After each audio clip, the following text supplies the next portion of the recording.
Welcome to the Retro Junkion. Hey guys, welcome back. This is going to be a short, well, hopefully short video with hopefully minor editing as well. I'm working on another video right now where I'm refurbishing a VIC-20 printer. Everything's done, I just need to edit it. But I picked up two computers yesterday. Up in northern Ohio, right by Lake Erie. I found them on Facebook Marketplace. One of them is the one you see there, that's TRS-80 Model 4, and the other one, I'll grab it, show you real quick.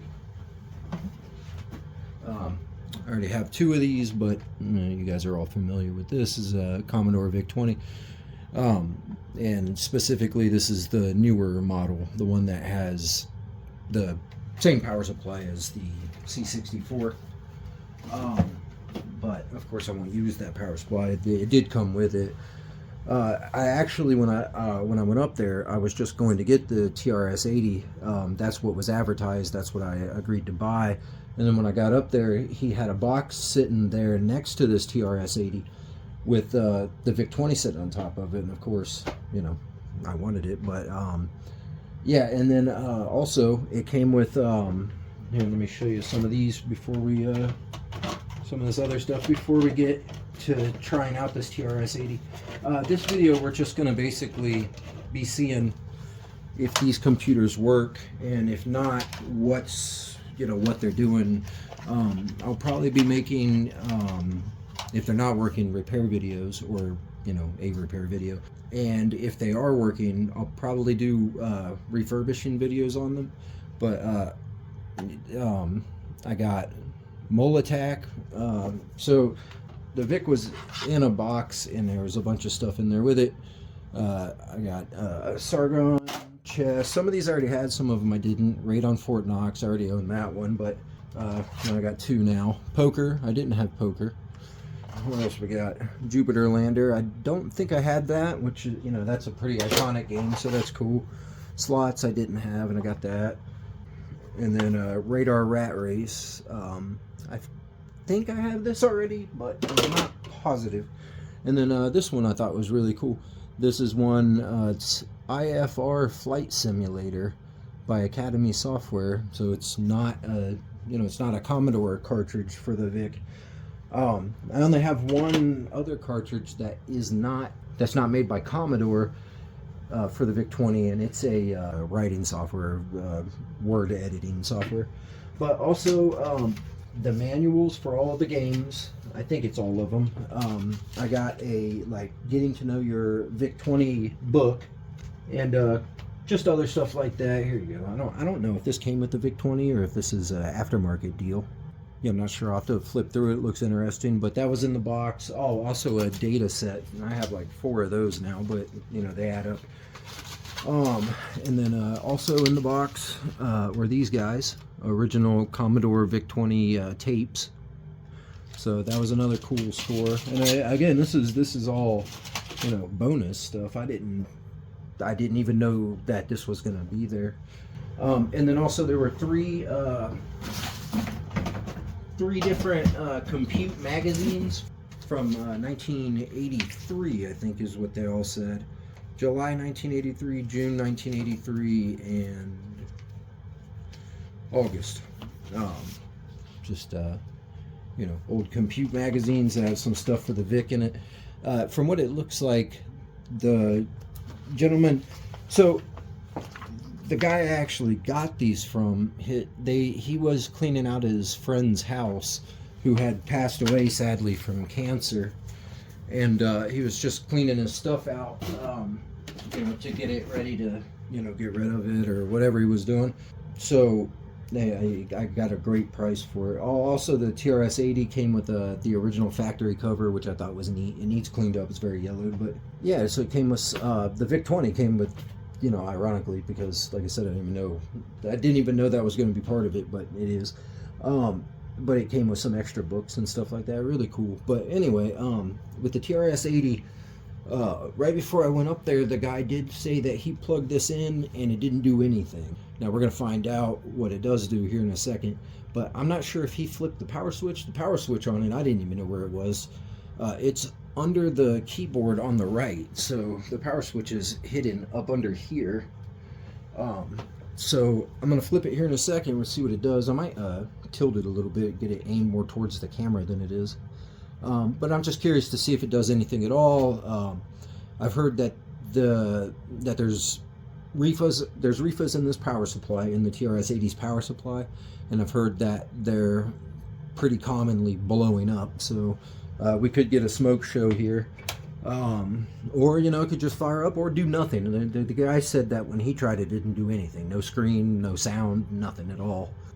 So let me angle this towards you guys a little bit more. Oh, I'll bump my camera. Hold on a second.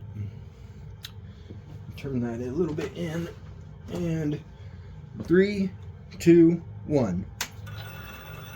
Well, that looks a lot more like, that doesn't look like nothing to me. Now look at that. So that was uneventful, eh?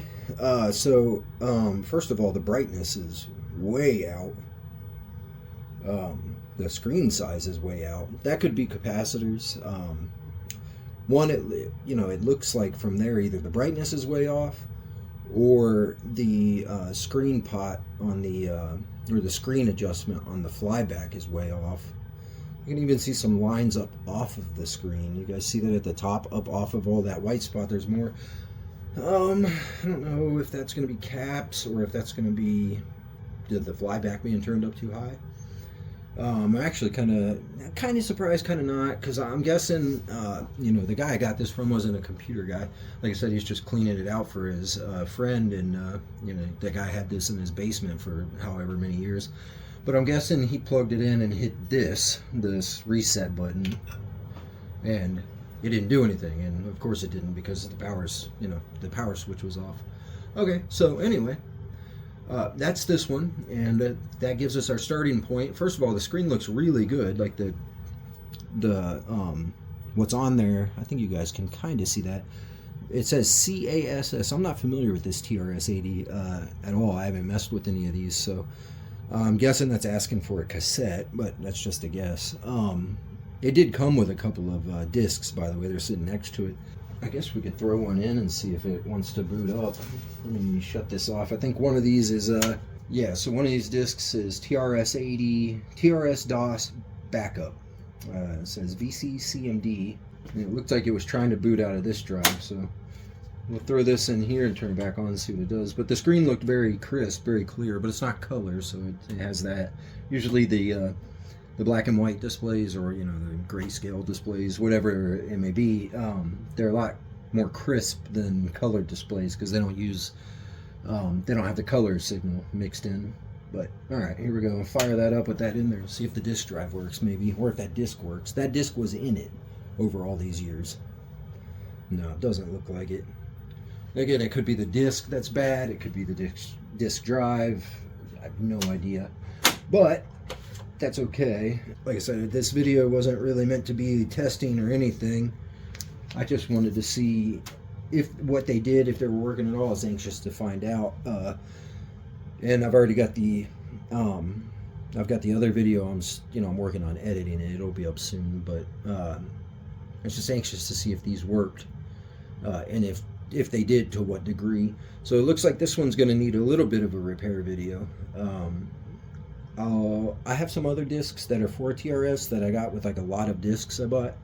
I might try those, but I'll wait till the actual repair video or refurbishment video or whatever for this TRS-80 for that part. The housing needs cleaned, obviously. It looks really clean if you look at the sides of it and everything, but there's like you can see it down there on the bottom left, some stains. It actually kind of looks like mildew. And I peeked down through there's slots in the top of the case to let, for airflow. I peeked through there, and it looks great. It doesn't look like it's ever been exposed to moisture or anything. So I wouldn't be surprised if those disk drives, if they have belts, and they probably do since they're full height disk drives, if those belts have just disintegrated over the years. So I might need to order replacements for them. But all right, let me get the VIC set up, and we'll plug it in and see what it does. Alright, so we're over here where I hook up all the Commodore stuff. It's kind of a mess right now, excuse all that, but you can see that printer that I was talking about from that other video. We'll get to that, but I wanted to show you just while we're here. I'm going to try to zoom in on it, but I don't use Commodore's factory power supplies. Well, I don't use Commodore's C64 and VIC power supplies. I built my own power supply for the C64 and the VIC. You can see it with the blue and green light. Oddly, it looks like the green light might be doing something in the camera that I can't see, you know, here in person, but maybe not. That might have just been an angle thing. Nonetheless, I overbuilt it. It's like 4 amp power supply that's in there, and then I think it's a maybe 11 volt amp transformer. I can't remember.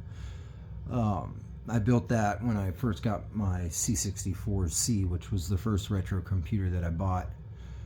And then that's the C128 power supply. I do use it. It's a switch mode. It's not one of the ones that will fail and destroy your computer like the C64 supplies. But anyway, I just want to show you guys that. That's what I got the VIC hooked up to since we're over here. But yeah, sorry for the weird angle. There's the VIC. Let me well, I already showed you that. I don't need to see that. Okay, so the screen, again, sorry for the weird angles, but you know, I'm trying to get the screen and the computer all in the shot. That's my 5x86 PC, by the way. It's got Windows 95 on it. I'm gonna have to do a video sometime to show you guys like a tour of the dungeon down here. Show you some of my computers and stuff. But all right, let's fire in the hole. Well, power works, so that's always a good sign. Well, it's working, but it's not working right. Something is wrong with it. Let me shut it off real quick. You guys saw that, right? It had a green green border. That's incorrect, and also nothing, no characters on the screen. Although it did look like the information was there, it just wasn't showing up. Hopefully it's not. Yeah, see, the keyboard is responding. So that actually, oh, look at that. There's some characters there. Okay, I'm going to shut that off. I don't want to damage it. I wouldn't be surprised if that's not a socketed IC problem there. We'll make a video where we go through it and hopefully fix it. Hopefully it's not a failed VIC chip, but I do have 2 other VIC-20, so I'll be able to swap a VIC in to see if that is the problem. But yeah, I just want to make a quick video and show you what I got. I had planned on for this video, since we're already here, to go ahead and test the cartridges that I got, but obviously we're not going to do that because it has a problem, and if it's, I don't want to risk damage, so I just have to open it up. When we get around to making that video, I'll open it up and see, you know, what the problem is, and hopefully make a repair video out of it. But I just wanted to make this pretty short, quick video because I was excited to see what these guys done and or what they did, if they worked, and show you guys what I got. But all right, yeah, we'll see you soon. Thanks again for liking and subscribing, everybody that does and has. I really appreciate it. All right, see you guys.